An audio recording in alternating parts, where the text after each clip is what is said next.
Hello and welcome to episode 267 of the 77 Club, or 68, 268. I thought we had until August when we would be doing this again, but it's actually less than a week since the last podcast. But Harry, start with the socials. Yeah, the Wolf 77 Club on Facebook and Instagram, at 77 Club Podcast on Twitter. I can't believe we're back already. Drama, the biggest drama in ages, and we're here again. Jack Williams is here. It's a good job I wasn't away on holiday, lads, until August or anything. No, Come exactly. on. Honestly, I thought I was going to put my feet up until then. Well, you did say at the end of the last episode that you were just going to sit there till August, and it does look like you have been doing that. So I put my microphone put my mic in the loft. I had to get back out. Get it back out. Right, look, let's get straight into it. Emergency pod. Last Thursday, season ticket holders received an email with the renewal rates for next season. However, there've been no wider public announcement of these new prices yet, and fans have been quick to share the news of their individual increases on social media and fan forums as well. Let's have a look at some of the changes, starting with the family enclosure in the lower tier of the Billy Wright stand. Under 14s are seeing a staggering increase of 133%. Their tickets have risen from £105 to £245. Yep, that's right, more than double the previous price. Under 21s prices in the same section have also seen a significant jump, rising from £382 to £560. That's an increase of 46.6%. For adults in the Billy Wright, season tickets have gone up by almost 23%, bringing the cost to £780. And it's not just Billy Wright, obviously, where we sit as well. Both banks have risen by 17.6%. That cost is now at $735.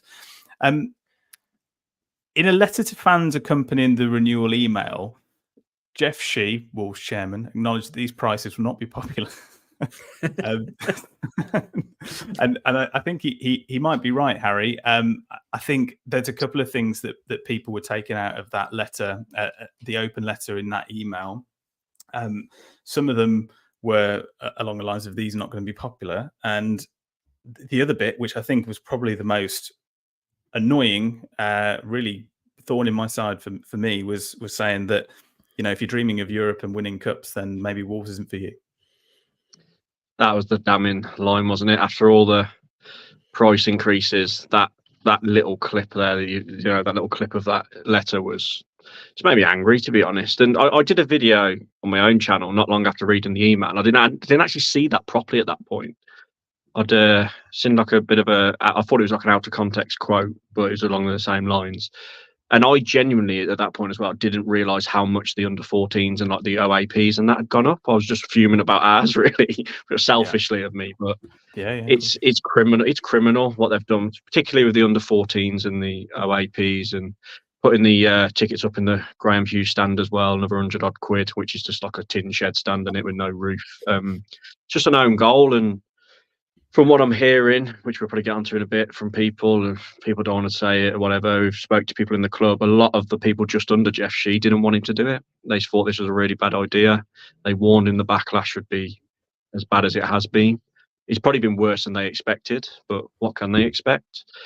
And it's been a bit of a disaster from Jeff Shee. And apart from the first few years where everything just turned to gold for him, like I've said before, all his decisions, well, 90% of his decisions the last few years have been absolute howlers since he got rid of Laurie Dalrymple and people like that, in my opinion. But yeah, I don't know if he can return from this, even if they do a reduction now, like change their mind, because I do hear that they had meetings all day on Friday daytime. All the higher ups had big meetings. I personally think they might reduce the under 14s ones and that, but they won't do anything with the adult ones.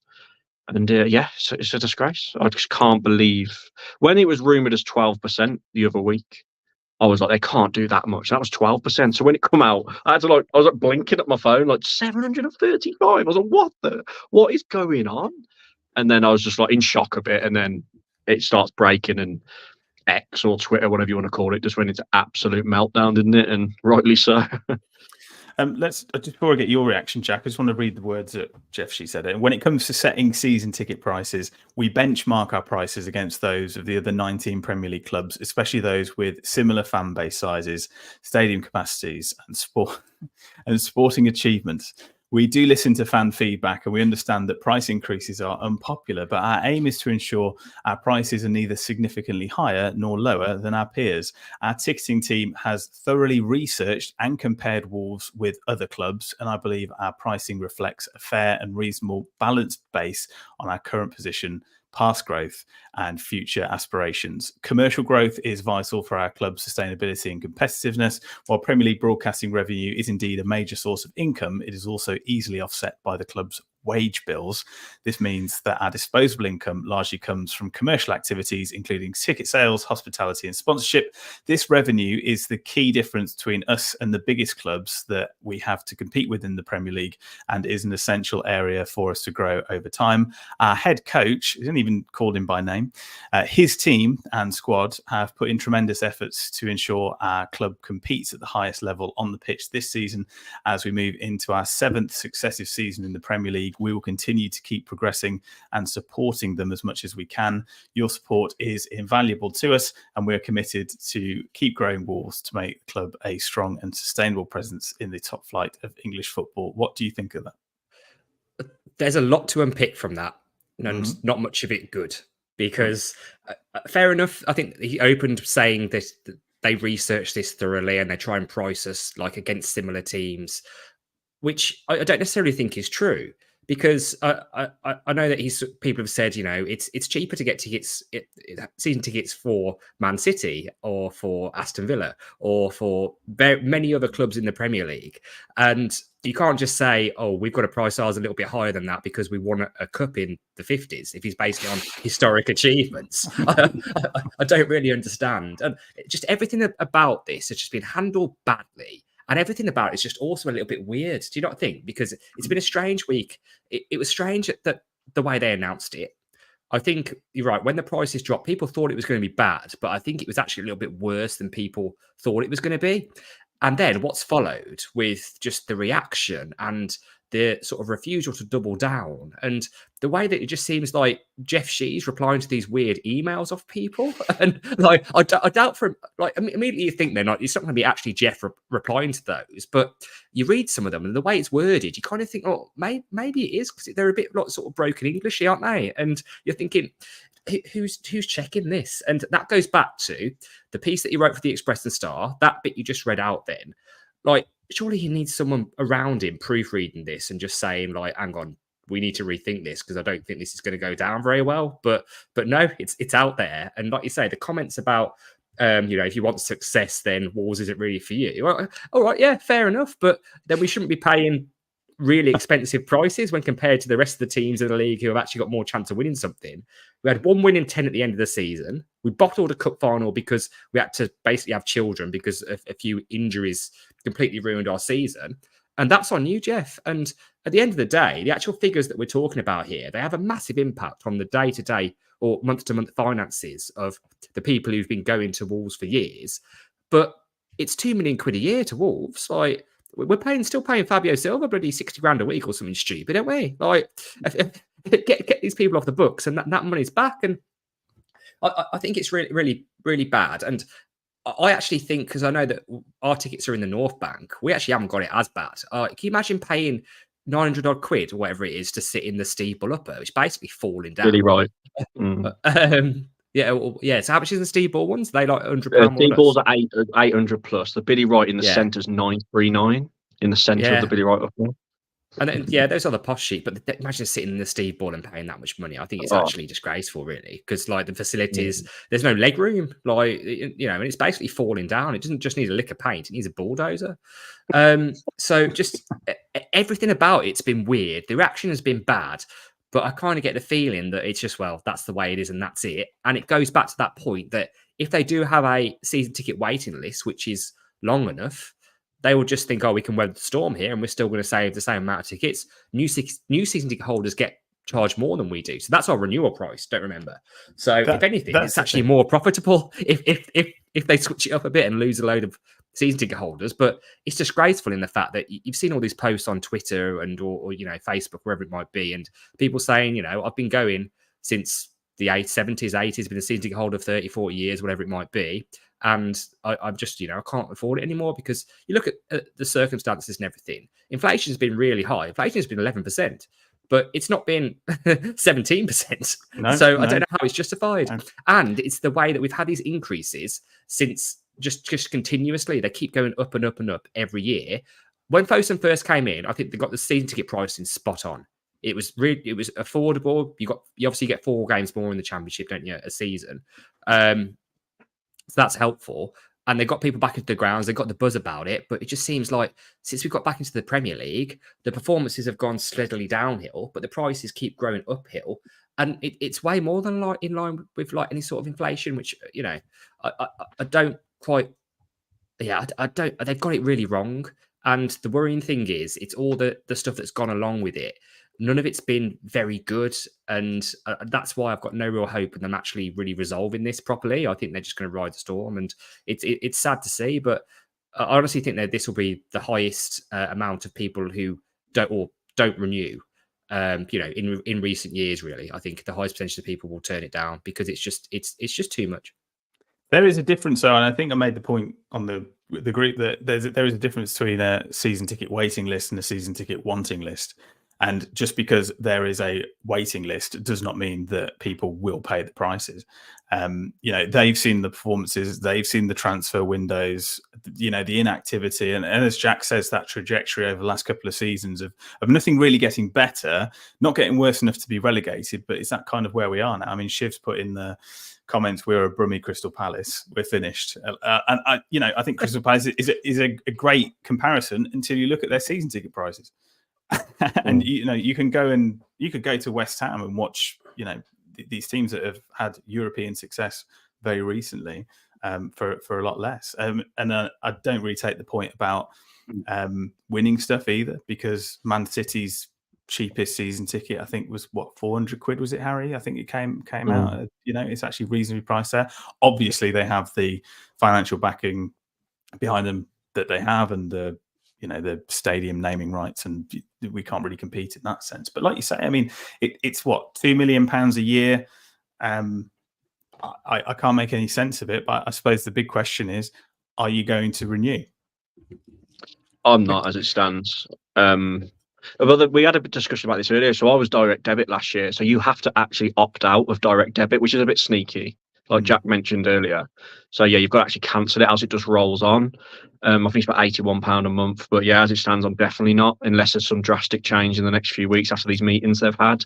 And I think it just goes down to what a lot of people are saying. Jeff and Fosun do just see us as customers. It felt like they had that bit of a connection with the fans the first few years, but they will much prefer there to be less season ticket holders and tourists to have tickets, won't they, and pay triple the price and buy all the merchandise. And they've done things like turn the North Bank into an exclusive package place, and we go in there sometimes, don't we? Like, we sit in the North Bank, we pop in before and after games. So just little things like that is annoying as well. And to double the prices of the disabled seats as well is just an absolute joke. I forgot to mention that earlier. It's a disgrace. Like, to double that is just, I don't know what they're doing. There's no common sense in it. And everyone says it. Wolverhampton's a working class area, and there's a lot of unemployment, cost of living, as you've said, and they've just got it so wrong. It's beyond belief, really, how they can get it this wrong. And like you say, it's only a few more million in revenue. I still can't believe it. I actually can't believe it. And let's hope they can do something to backtrack a bit. But as I put that comment earlier, I think the damage is done with Jeff. I think Fosun might have to replace him with someone, but I think he's so arrogant. I think because he had such a good success in the first few years and everything, like I said, was good, I think he's just got really cocky and just thinks every decision he makes is right. So we just don't listen to anyone. Like some of his replies to the emails, he's just like, oh yeah, we're putting the tickets up. This is what it is. We'll probably freeze them next year. We'll see how it goes. Yeah, I'm right, you're wrong type thing. I'm right, you're wrong. That's Jeff's view, and he's obviously disagreed with a lot of the people around him too, by the sounds of it. Well, that's where it just none of it makes sense. So if it's based on past accomplishments, if we go and win the League Cup next year or something ridiculous, I'm not saying it's going to happen, but we could be in a position where we win something and they stay frozen. I just don't see it happening, to be honest. But Jack, are you like Harry? I mean, is there any way back? I don't think, as Harry said earlier, that the adult prices will change. But I think if there's a little bit of solidarity with you know, the older fans, the disabled, or the under 14s, or whatever it is, and there's a little bit of an olive branch there. Do you think that would make a difference? I think it will. I think there has to be some sort of firm commitment, not necessarily for this year, but if they said, okay, it's going up this year, but after that we promise we'll freeze them for the next 3 seasons, I think, you know, something like that could get them out of jail a little bit here. But yeah, I just really don't think it's going to happen. The one thing I've been telling people is, even if you are, like, you know, you're fortunate enough to be able to afford it and you want to keep going, don't renew straight away. I think leave it to the deadline, because they will start sweating, won't they? If the uptake is only 20% or something when there's 24 hours to go before the renewal. I know it's different for direct debit people, so I think you have to maybe cancel a bit earlier.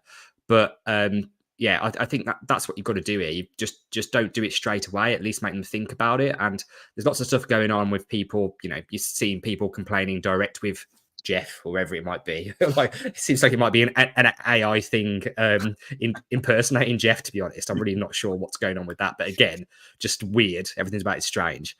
Yeah, you can't just... My advice would be just, yeah, don't just buy it and swallow it straight away. Even if you are going to renew, and, you know, you're one of these people who's got the money, at least make a little bit of noise about it, so they know that it's definitely not okay, so we can get something back, or at least make it better for some of your fellow supporters. Like you say, the children's increases and those sorts of areas really, really are bad. So they need to know that they can't get away with this every season. Sorry, just like you just reminded me, Jack, about the children's thing. I can't remember the bloke on Twitter, so I do apologise, but it went round big. There was a bloke who was, I think he's a family of 4, so I think it was his missus and his 2 kids, and I'm assuming it's a family enclosure. He put up his prices, so he paid 2,400 for last year's 4 season tickets. It's gone up to $4,000. So things like that are just, because obviously the kids' ones have gone up 130%. When you look at that, you're just like, it's just beyond belief. And then that message I got on my YouTube that I put on Twitter, that old age pensioner, and he's been going. He's had a season ticket for 50 years unbroken, and he physically can't afford to go. Yeah. It says I'm an OAP, £522 last season, 626 renewal, 20% increase, just not affordable. I have no choice but to pay increased council tax, water rates, car insurance, heating bills. I have a choice when it comes to Wolves. This is my 61st year down the Molineux, my 50th year as a season ticket holder, unbroken every year since 1974. I just don't think I can afford it at 626. It's just sad, isn't it, really? Like that level of support over that period of time.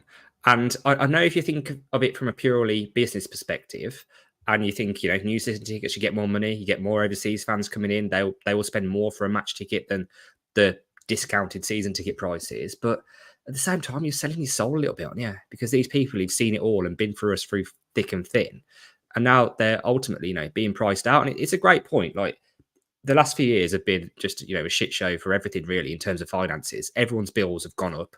And, you know, although they say inflation has fallen, your bills aren't going to go down. They're just going to not go up as fast. So everyone keeps having to make these choices every month about what they do. And yeah, you have to pay for heating, you have to pay for food, you have to pay for these things. But you can get a dodgy box and watch every Wolves game for like £50 a month. So if there's an area to cut back straight away, no, 50, well, you know, £50 a year, sorry, not a month. You know, I understand why people would just honestly start to consider making those choices. But again, you always forget about this. You think about, as us as individuals, you think about yourself. But if you're got a family and your kids are all into it, and like you said, that $4,000 a year, Harry, just to go and watch that, it's just mad, isn't it, really?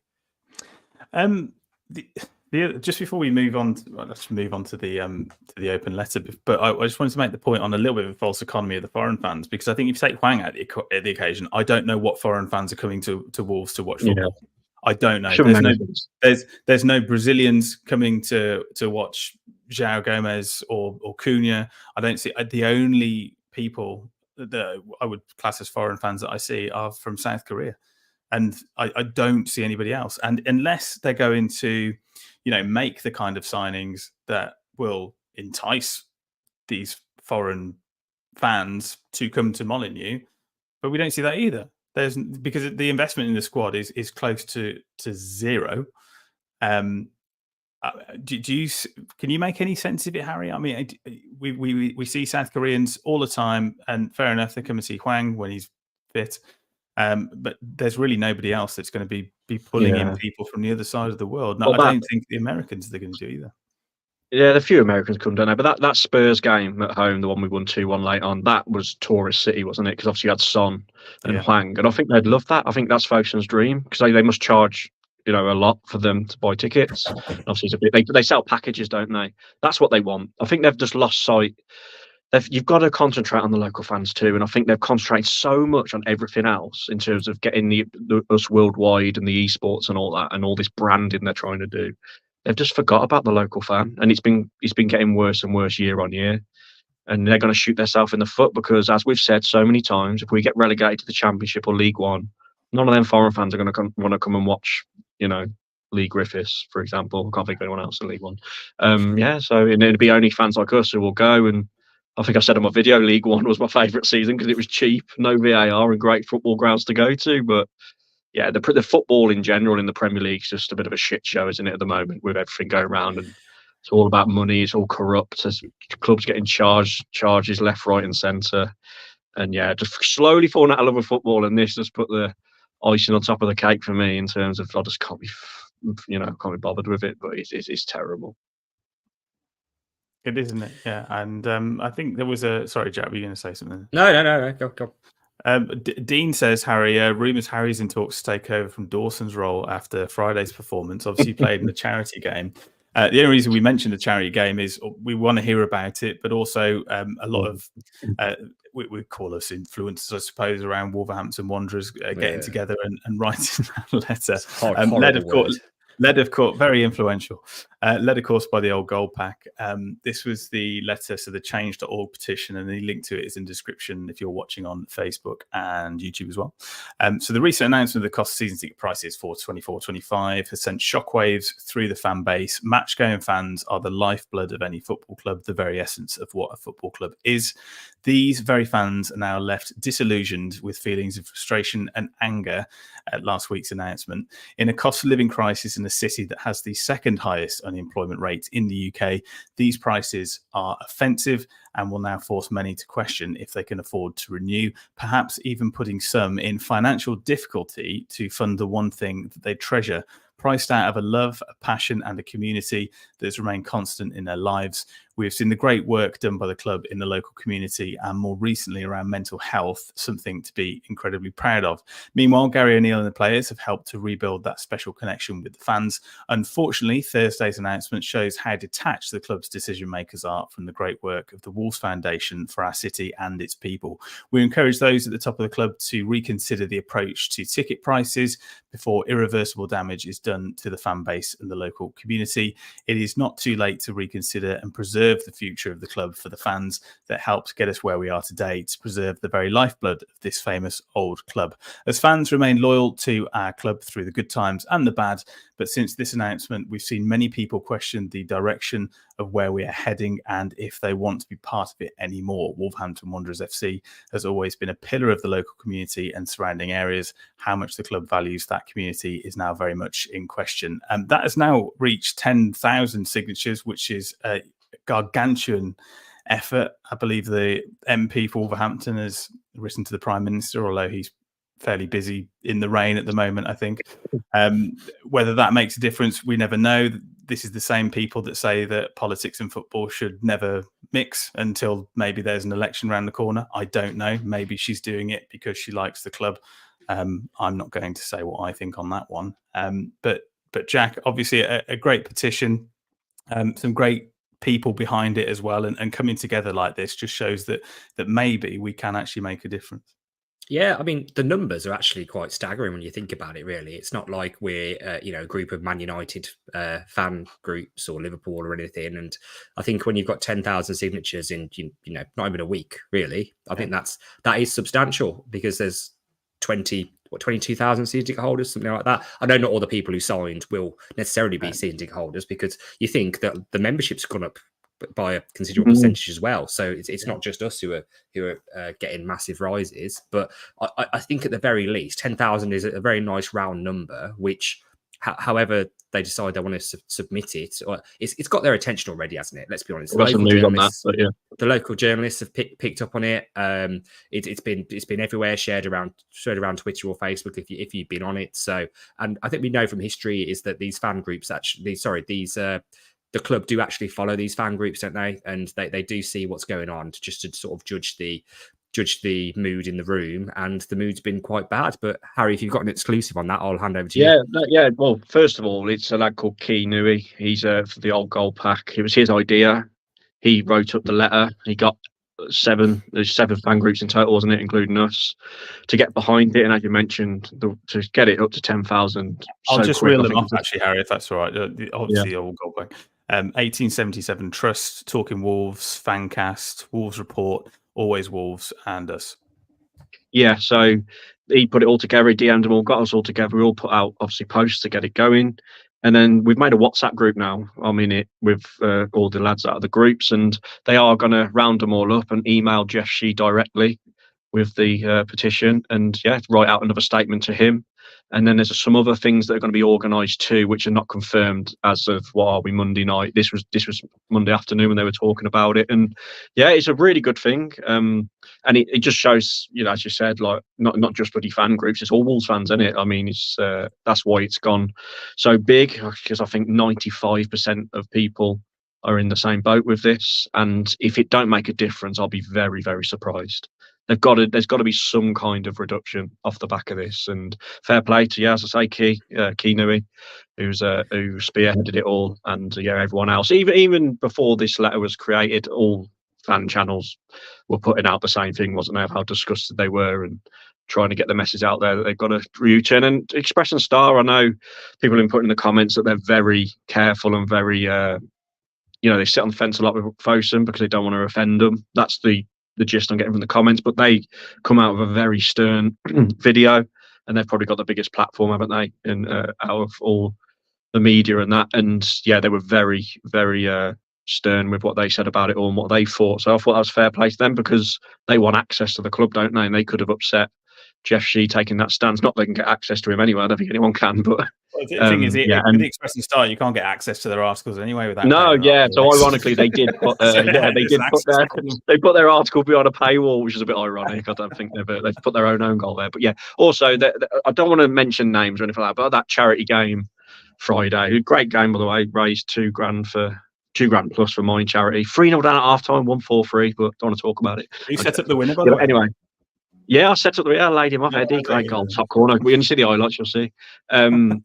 But so anyway, when we was all talking, a lot of the lads there's a lot of Wolves staff members, a lot of the lads who speak to people within the club, and real high up in people they've been in contact with. And as I said, a lot of them were not happy with Jeff giving this the green light. And as I said, all everyone was talking about on Friday, there was loads of meetings going on, like emergency meetings. So I'll be shocked if we don't hear anything. And also, I think it was the 1877 Trust. They actually had a bit of a meeting, and Jeff turned up, and he got told all this weeks ago.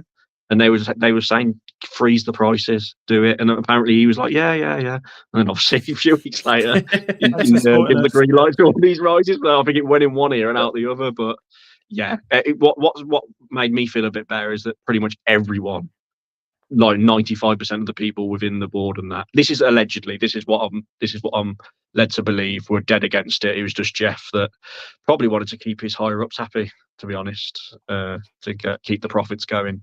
But let's see what happens.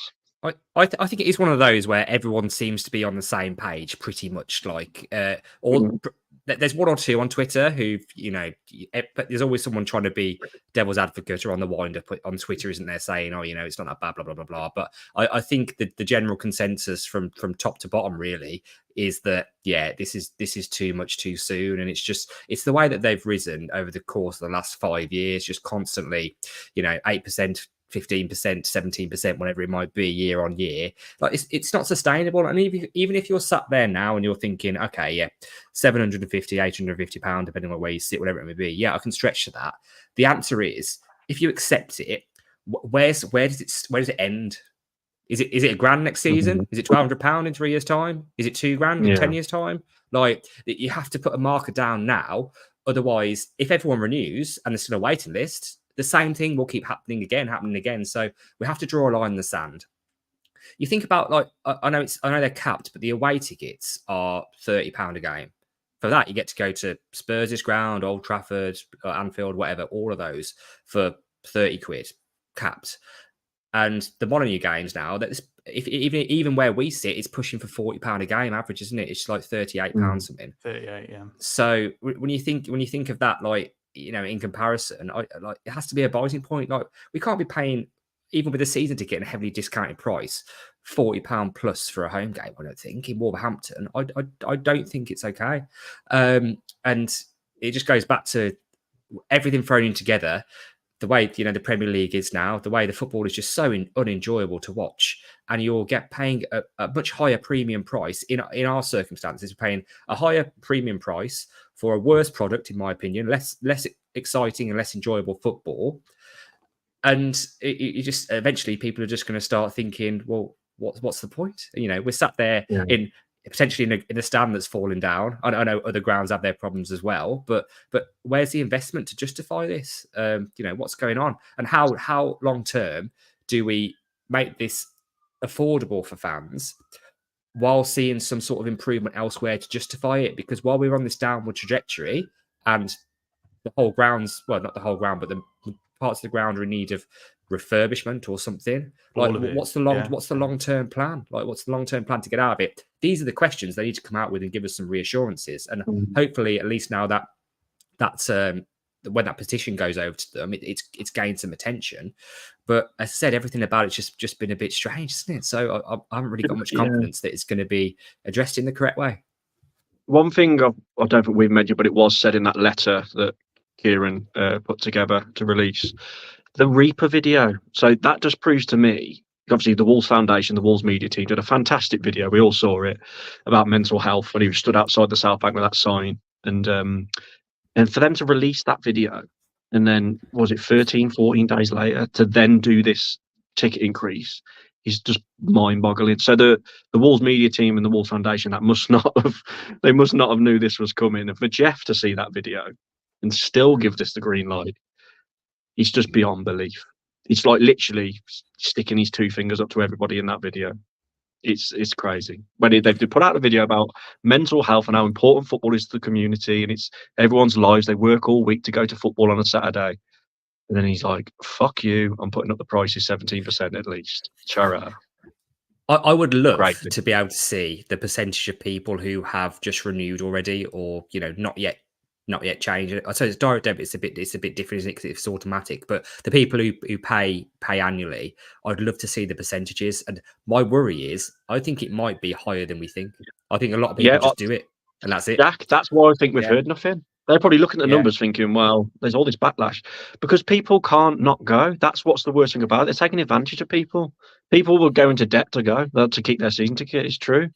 And I think it'll be high as well. I really do think it'll be high. And as an old fella I know from Starport, he messaged me earlier and he goes to his wife, he's retired. And he just said, I don't want to cancel it because I want to keep my seats together. You know what I mean? They've had the seat for years. They don't lose the seat. I get that. Things like that. And yeah, they just know. And I think if there is no change, I've seen I think Sutton put in the comments that they just don't want to admit they're wrong, so they won't. But I think if the renewals and that are high, the data's high, they won't. I think I agree with Jack. I think they won't change anything. They'll keep it as it is, which is disgusting, really.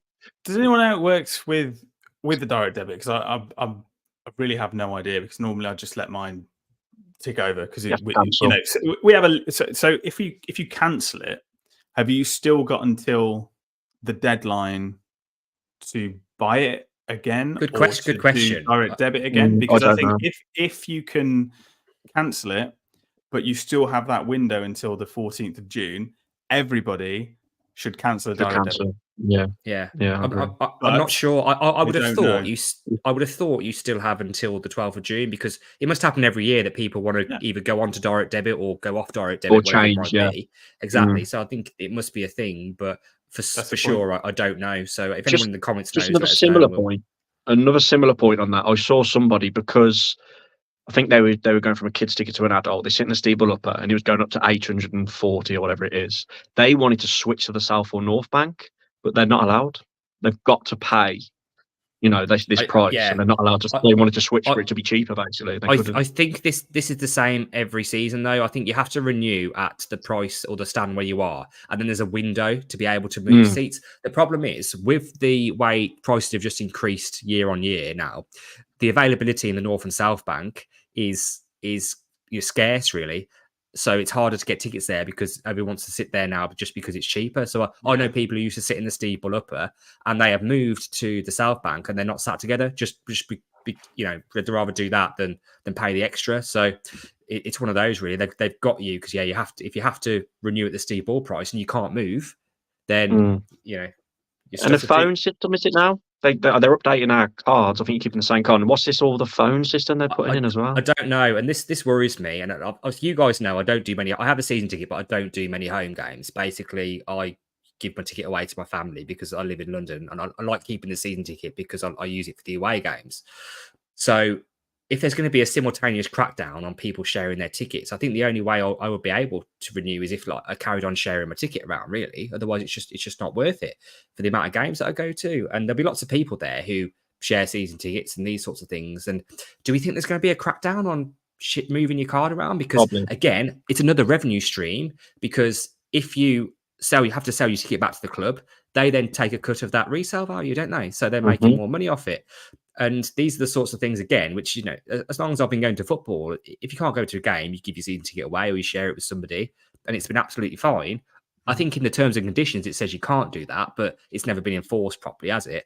So if this is something that does come in, that's going to, a massive another cat amongst the pigeons in terms of lots of fans, really, because I think lots of people share season tickets or have between three or whatever it might be, and then just rotate these sorts of things. So yeah, it's this kind of thing you're not going to get clarification on, though, is it? Really, it's a bit of a concern if it is directly linked to your smartphone. I'm assuming you'd just be able to share the barcode around, but again, something you need to think about, isn't it? Really, ticket list entry. Also, how much would it cost to upgrade the facilities to facilitate that? And because these margins aren't big, and if it's £2 million for season tickets, I mean, Jack, this is a little bit of a different one, but was there a management company in a block of flats that you were talking about, and they bought in some new cameras and some new technology, and it cost about £2 million or something? Was that?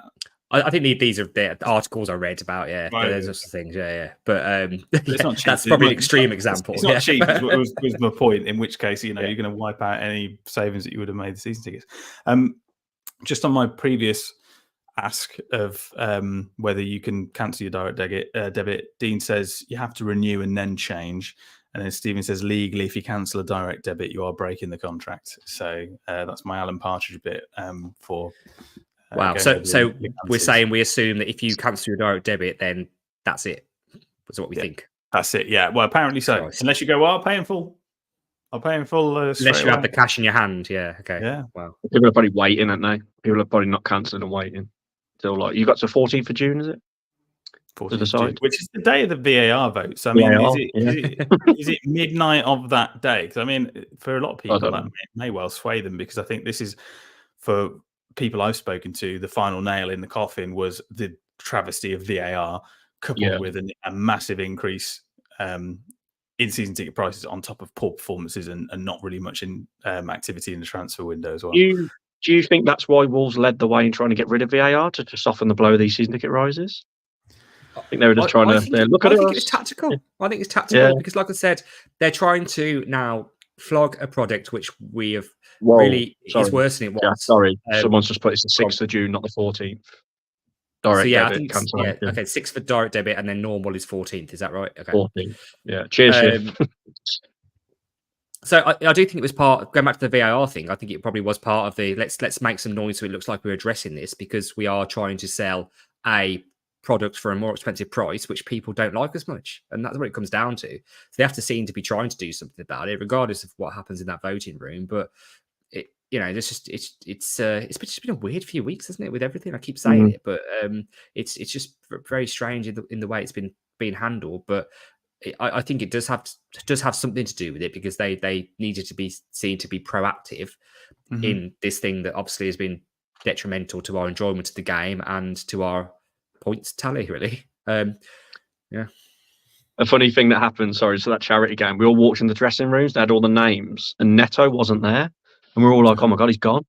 Neto's gone, his pegs gone, what's going on? And then we realised he weren't in the squad for Crystal Palace, so all the pegs were from the Crystal Palace game. So they changed them. They changed them every game, do they? Yeah, so whatever the squad is, that's what pegs are in the changing room. So Enzo Gonzalez, isn't it?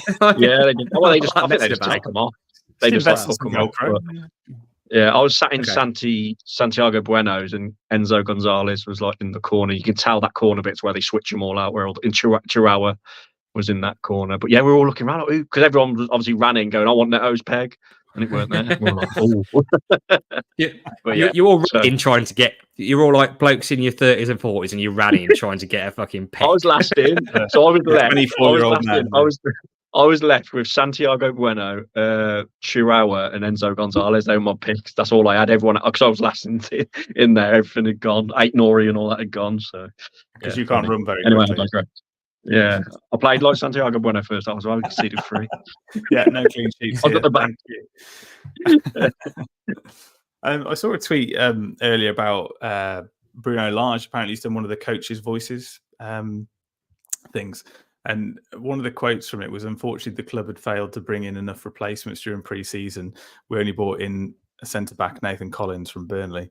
And it was a very big mistake we made. I was very vocal, warning of the potential problems and insisting on having the new players for the pre-season, but I still hold myself responsible. Maybe I wasn't persuasive enough about the importance of having the squad ready as soon as possible. This is a cycle now, isn't it? It's a cycle.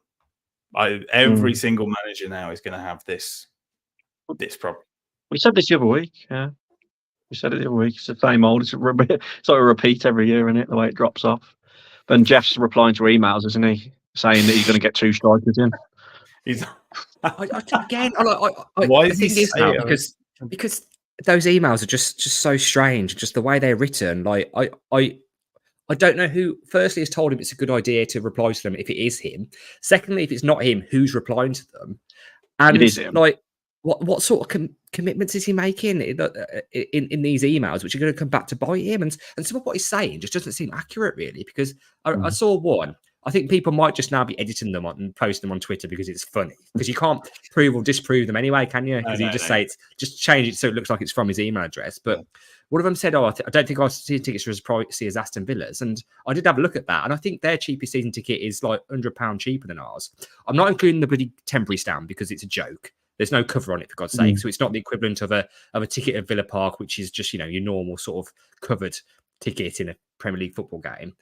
So I don't think what he's saying is necessarily accurate. And it's just like it kind of sings like, if you put someone in charge of customer service or something, but also giving them a few points before and they go a bit free reign and he's just like, God's sake, shut up. But do you think it is him or not? I don't know. I think it could be. I think he's that arrogant that he would be there going, this is absolutely fine. I am. Do you know on the IT crowd where like Jen says something really, really sexist and then tweets something? So I guess I'm really sexist, and then it like all completely backfires. That's how I feel. Jeff, she was doing it at the weekend. Have you two got LinkedIn? You two? Yeah. Yes. I haven't got LinkedIn, but apparently replies. No. Well, apparently Jeff replies on that a lot. If you message him on LinkedIn, some of the lads were saying that Friday at the charity game he actually does reply. This was, I don't know, a year or so ago. I will guarantee that's what I think he does not look at his LinkedIn. He will have someone else in charge of his LinkedIn. But again, those emails, at that level, it doesn't. It can't be him replying to them emails, then, can it? But who is it? Who's doing it? That's the thing that you think somebody of that stature with that job, they would not be replying to those themselves. But part of me at the back of my mind, just with the way they're written, thinks maybe it is. Like, who's doing it then? Yeah. Who's doing this thing? Doesn't it say all that we think it could be the case that they are real, rather than going, of course, they're not real? It might say a lot about his personality, yes. Yeah. I mean, I think with Jeff as well, since all that Scott Sellers stuff happened when it was really dark, he distanced himself a bit, didn't he? Then brought Hobbs in. It feels like to me there's him, and you'd like say Matt Hobbs, for example, is like probably the closest to him. But I think they're distant as well. I think Hobbs struggles to get hold of him. I think because you didn't hear from him, did you? All year, he released that letter at the beginning of the season saying we've got to be like a relegated team coming up. You remember that? And then he didn't speak again until that West Ham VAR thing happened, like publicly. He did his obviously bizarre Express and Star columns where he spoke about Football Manager and spoke about us being humans to aliens or something bizarre the other week in one of his columns. I don't know, weird. But yeah, I think he's really distanced himself from everyone on the board as well, which again is why I've said everyone on the board well, 90% of them, by the sounds of it, were dead against the rises. It's a very bizarre situation. And what's that saying? You're the hero, but if you stay long enough, you become the villain. And I think that's Jeff Shee, isn't it? He's slowly becoming the villain. He is, yeah. I agree. I love that you just reminded me of that when he says we have to behave like a promoted team that's just come up, and now this season, 12 months later, but you have to pay fucking top 6 prices now. Yeah, now what Europe prices, children, and now the kit. So we're going to go about the kit. That's just, I was going to say I've got the kit here. I mean, I'll try and share my screen for those that are watching on YouTube, Facebook. Let's see, where are we? Let's go that one. Excellent. So this is what it looks like, and just for those listening, if you squint, it looks a bit like the Doritos label, to be honest, along the middle, but it looks like Debet or Debet. Oh my god, you've seen the rumors about them as well. I know, yeah. I got about 2 followers on Twitter or something. Do you not? My first thoughts was it must be a German company, DE Bets, but is that? Well, no, it's no? allegedly. This is allegedly, so like really allegedly, capital letters. Apparently, it's something to do with It's something to do with the triads in China, like a bit of a dodgy mafia gang. Like this is what's been floating around, but I hope it's not. But that, like, it's just a farce. And then Sudo. Is it Debet or is it Sudo? This new brand that's taken over Castor. Yeah. It's got links with Vinnie Clark, the old ticket man. Remember the Vinnie Clark? Oh, he was the one who used to sort the ticket. There's a company's house, isn't there? That's been and Vinnie Clark's on it, and so is Zhao Gu Kang Wang. The actual bloke. Yeah. But it's a bit weird because it's like a growling wolf that in like orangey gold that's almost like eating the sponsor. The crest, the club crest, is in the middle, sort of like the middle where your rib cage is, and then up to the right on your right breast is Sudo. And that other picture that's doing the round when it's hung up by the window and you can see straight through it, so the material looks naff. But it looks like one of those ones that those ones that when you go on holiday to Spain or something, that like the knockoffs you get on the market. That's probably where you got it from. But obviously, it's just them making more money as well, isn't it? Because if Sudo is theirs, they're just going to make more money off them being the makers of it as well. It's from James here. James says if you go to the Debet website, it says it's based in the Isle of Man. Lots of betting companies are. Tax dodging, isn't it? Allegedly. Another thing from Friday, just to do with the kits. I don't know. I think this is well known, but obviously the home kit's old gold. That's the away kit. Apparently the third kit's purple. That's the. Is that the colour of the triads? Purple, I think. That's their The triad logo is purple, so they're putting it as purple. And the one thing we'd have to say is it's horrible, isn't it? What is this kit? It's so strange. Do you remember those during the early noughties, those trainers with the flames on them? I imagine Harry definitely had a pair of the. What were they? Were they Nikes? Were they Total 90s or something? You know, with the flames on the side of them, and then everybody had flame T-shirt. It looks a bit like that. It's like that kind of vibe, and like the roller disco in middle school. They would have a flame with your hair spiking up. It does look like that. Yeah, it's spot on. That's really where I can describe it. Also, though. Obviously, it's weird that we've basically chosen now to make our own kit. That's a bit strange, is it, straight away? But that DE Bet being a new company, aren't they supposed to be getting rid of betting companies on shirts very, very soon? I thought it was this season. Oh, he did as well, but obviously he can't be. Maybe I'm thinking it's just someone's had a blinder with a fake tweet, and hopefully it's just not true. But I know when you're looking at these registrations on Company's House, you're kind of thinking, okay, yeah, this has got legs actually. Or they're putting up some cash, and I know there's been a lot of comments in the comment section today of saying Fosun are gearing to sell up. I mean, if it's a 12-month contract, decent money. Take the money and run before the new rules around betting comes out. It's someone else's problem if you're selling the club. I mean, the only problem with selling the club is someone has to want to buy it, and that's another story, isn't it? So, well, it's weird because they always say they want it.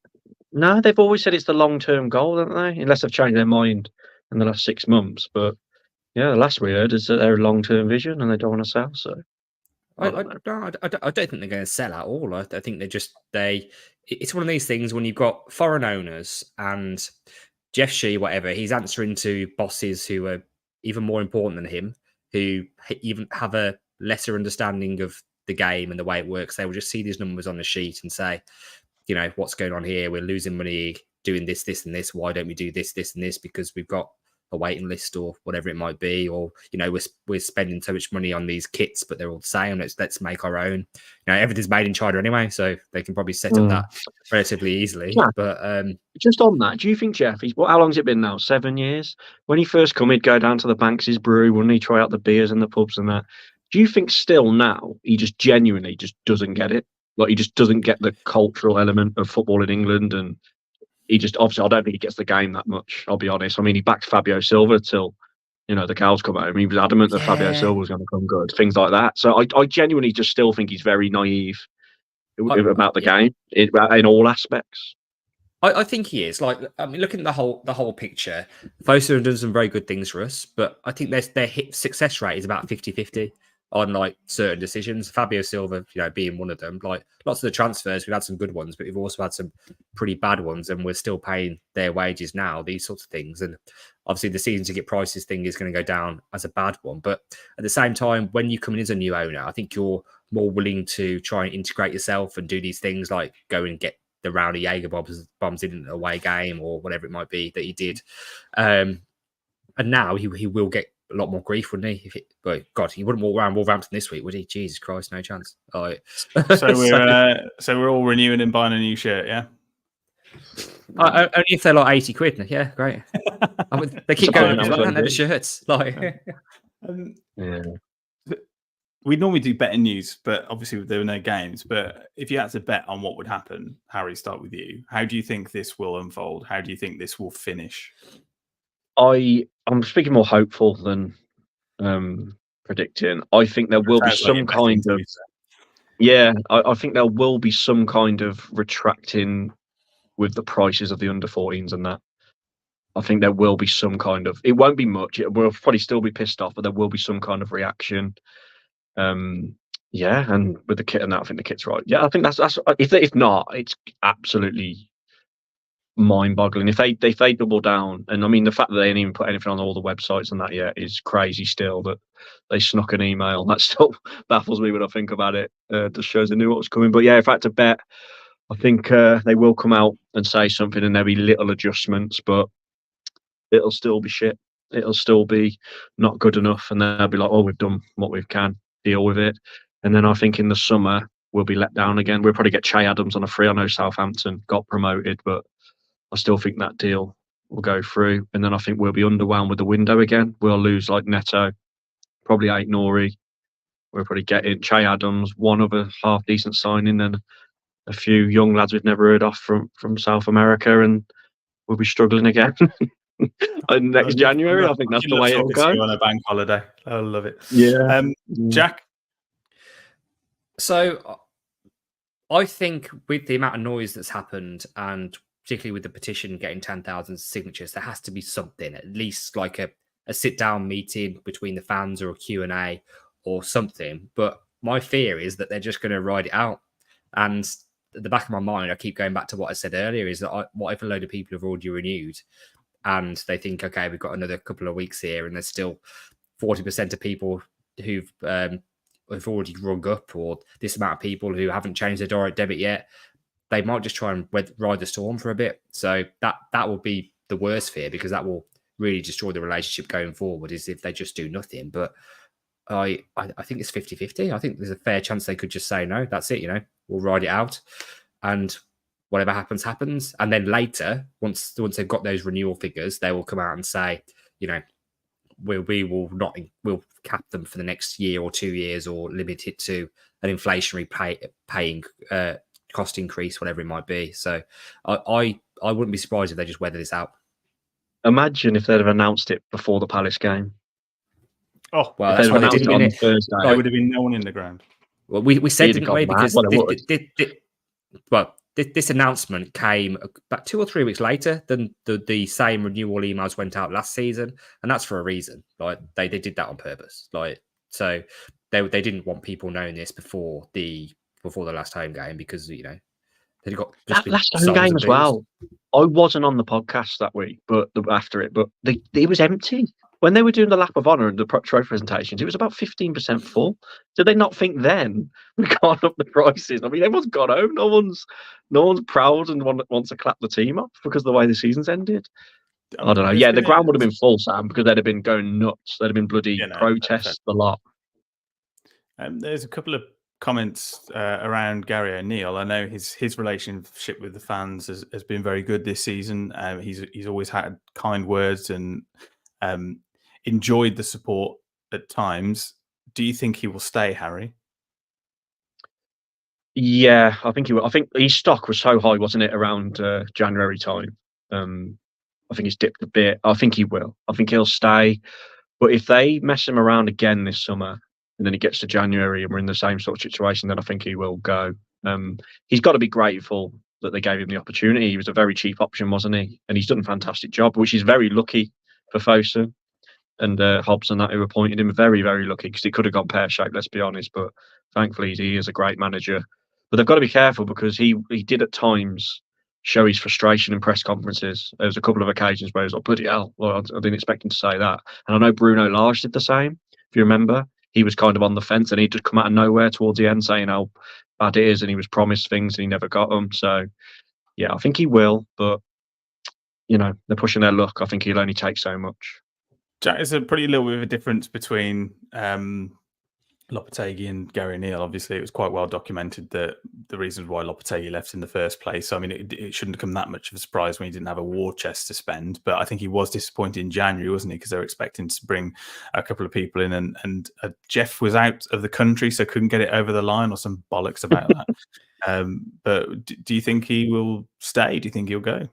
I think he will almost certainly stay. I think he was more well briefed on the actual real situation the club was in financially than Lopetegui was. I think he knew when he came in it was going to be one of those where he had to sort of work within set parameters. But at the same time, I think there could be tensions. Like, what you should do is if it gets to the start of the season and we've ain't got any players, get that email out where it says we're going to sign 2 number 9s. And be like, Jeff, you wrote this. You wrote this random bloke on Twitter. So come on, there's got to be something there because even with the prices and everything, there's certain things that have been happening which just I don't think would really happen at many other Premier League clubs. And not having a proper striker fit and having to play children, which basically cost us at the minimum an FA Cup semi-final, like that, I don't think that would happen at many other clubs. And that is not Gary O'Neill's fault. That is Fosun's fault. And if you were being dealt those cards, even if it was Gary O'Neill, he's come in and done himself really well, to be honest. Like we've played some decent football this year. And if anything, I think his top half finish has been cost him personally, would be a great achievement. And that's Fosun's fault because we just haven't got the personnel. So if that keeps happening, then I wouldn't blame him for walking. Yep. But it's the same thing every time. Every manager says similar things, and it's not changing. So, the only team that worried me that he might leave us for was West Ham. But obviously, Lopetegui's gone there now. Big history of West Ham, hasn't he? But yeah, that's why I think he'll stay. Yeah. Do you know what? I in the back of my mind, I think that there's many twists and turns to come in this, and I think Kieran McKenna's decision on whether he stays or goes regarding Ipswich, I think that could potentially be a place where Gary O'Neill could quite comfortably go. Has kept teams in the Premier League. The Leicester manager's going to Chelsea, Sam. The Leicester manager's apparently going to Chelsea. I've seen that break today. Oh, really? They've just been promoted champions. Yeah, Chelsea are putting 10 million. I think they got to pay 10 million compensation, and Chelsea won him. Yeah, so there's that same sort of thing. Very much go to Leicester. You don't know. I get your point. Around. Is there a chance? I know he's not that established yet. You wouldn't think, but England go out the Euros at the group stages. Southgate walks. Is there a chance? Like, maybe. I don't know. A chance of what? Gary O'Neill manages England or Gareth Southgate comes to Wolves? Oh, well, you meant England. I don't know what's worse. No, I meant that Gary O'Neill managed England, really, because if you think it's going to be an English manager, but I don't know.